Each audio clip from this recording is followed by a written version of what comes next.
মুখ্যমন্ত্রী ও বিজেপি কর্মীকে নিয়ে অশালীন মন্তব্যের অভিযোগ। ব্লগারের বিরুদ্ধে অশালীন মন্তব্যের অভিযোগ।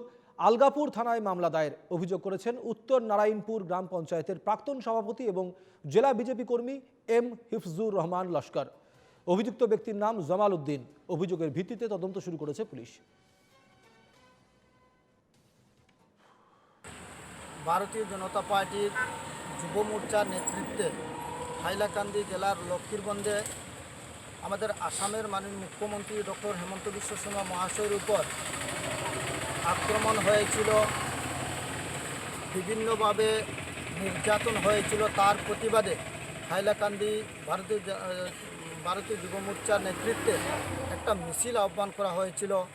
আমি ভারতীয় জনতা পার্টির একজন কার্যকর্তা হিসেবে সেই মিছিলে উপস্থিত হয়ে মাননীয় মুখ্যমন্ত্রী ডক্টর হেমন্ত বিশ্ব শর্মা মহাশয়ের কাজক্রমের প্রশংসা করেছি এবং আসামের ডায়নামিক মুখ্যমন্ত্রী হিসেবে অভিহিত করার জন্যে একজন ফেসবুকে জেইউ ব্লগ 01 সত্ত্বাধিকারী যিনি আছেন